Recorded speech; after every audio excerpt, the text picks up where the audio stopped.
Hi, welcome to Draw Tip Tuesday. My name is Koosje Koenen and I am super happy that you are here because it means that you are on a creative journey just like me. And here on this channel I share the stuff that I learn on my creative journey.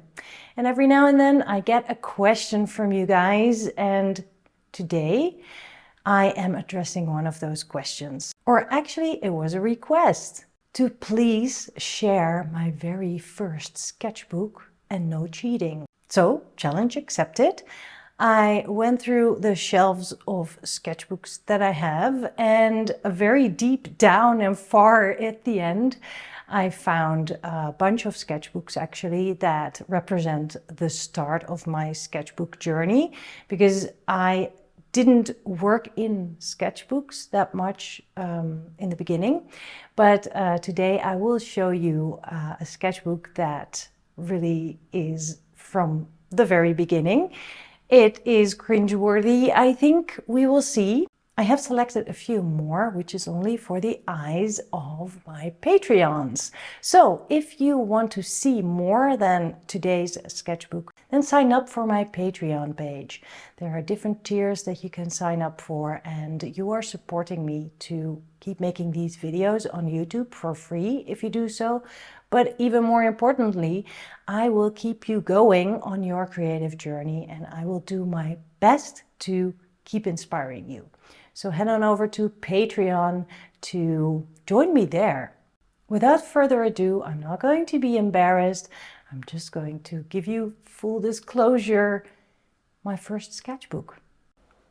Okay, here we go. I'm a bit scared of what is going to come, but this is one of the first sketchbooks that I filled and kept, and I used to use ring-bound pads so I could also take things out, and I really used my sketchbooks as sketching places, projects that would follow after. So yeah, let's take a look.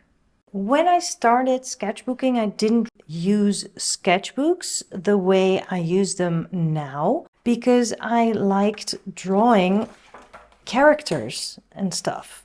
And I was drawing them because, well, this was something that probably happened. I went to the hairdresser, and I used to draw myself, but like in a very childlike way. Because I was interested in children's book illustration, and I was thinking about maybe I could do something like that. I wasn't really sure about it anyway, but this is people in the streets. More people in the streets.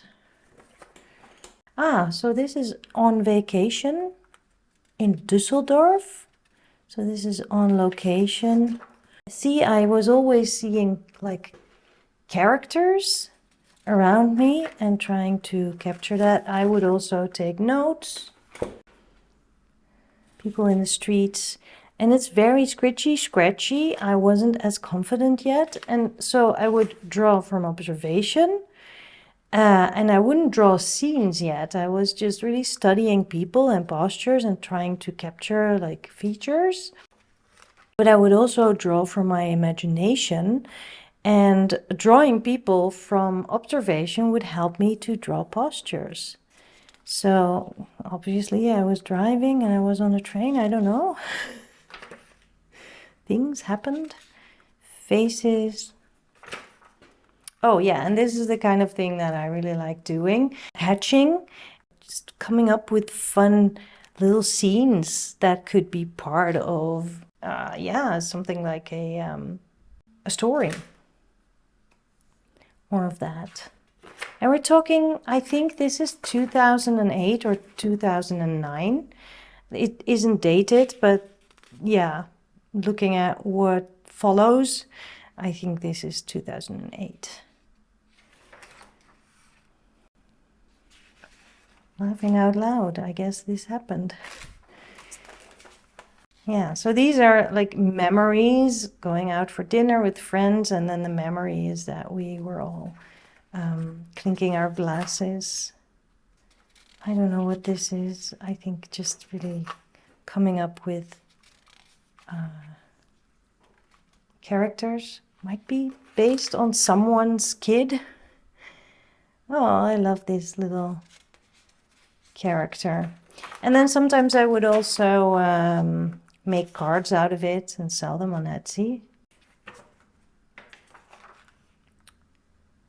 Well, it's a lot of sketchy stuff, that's for sure.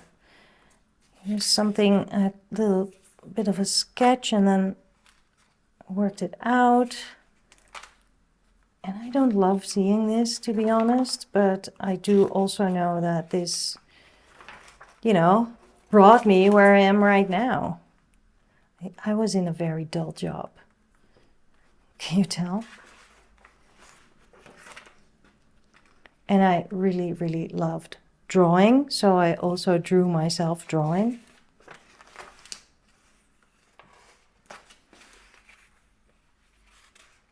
I guess we went bowling.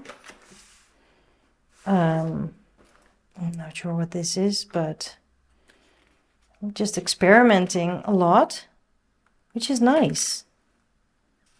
Oh, I had this idea for a children's book, which of course I never actually really did. This was done on, I think, the anniversary of my husband and me. This was before we got married. Another one. Wow, that was so lovey-dovey. Here's a little bit of a story that I wrote. I'm not even going to go into that, but wow, that's a long story.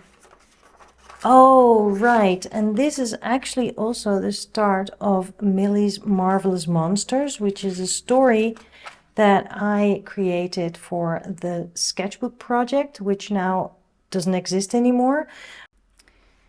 Observations I made, and then later on I would draw them from my memory.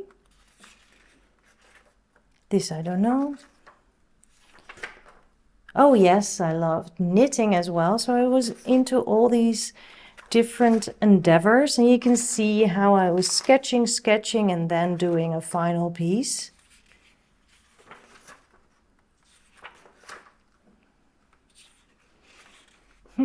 Curly heads in the cinema. Drawing myself again with a scarf that I knitted myself.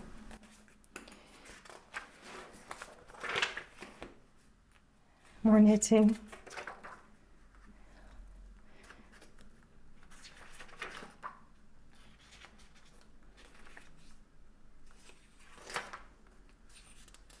Oh, I remember this. I lost my ring. I still regret that.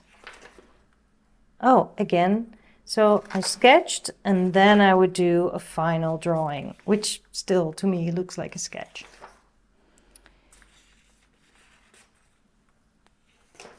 Okay, that's it. Well, there you go. I hope this gave you a little bit of an insight about how things develop over the years.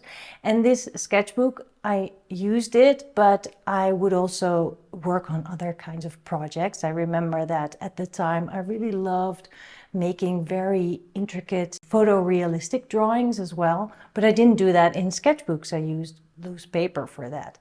So my creative life, my creative habit was in different places, where now my creative habit, my daily drawing habit is really happening in my sketchbook. And I have developed to be a sketchbook artist, basically. And of course, there's projects that I can still work on, which is really fun outside of the sketchbook. But yes, my whole habit and my whole practice has really changed. So just one more reminder here that you should never ever compare yourself to other artists. So do not compare your beginning to someone's middle. Do not compare someone else's style to yours, because you only get to see part of what they are doing. And yes, it's fantastic to follow other artists, but do not get intimidated by what they do. They have struggles too, and they are growing and learning just like you are. Okay, if you want to see the other 3 sketchbooks that I selected from those very first years of my sketchbook practice, then sign up for my Patreon page. I would love to have you in my Patreon community. There's a bunch of really nice people there that will welcome you just as I will. There are 3 different tiers, so just check them out and see what fits you best. In 2 of the tiers, you will also get access to our Discord server where you can share your art and you will get feedback from me and we can hang out and chat. And one of the tiers will also get you free access to all the online sessions that I do. So check it out. And next week I will be back with another Draw Tip Tuesday video. Thanks for hanging out and I'll see you next week. Bye.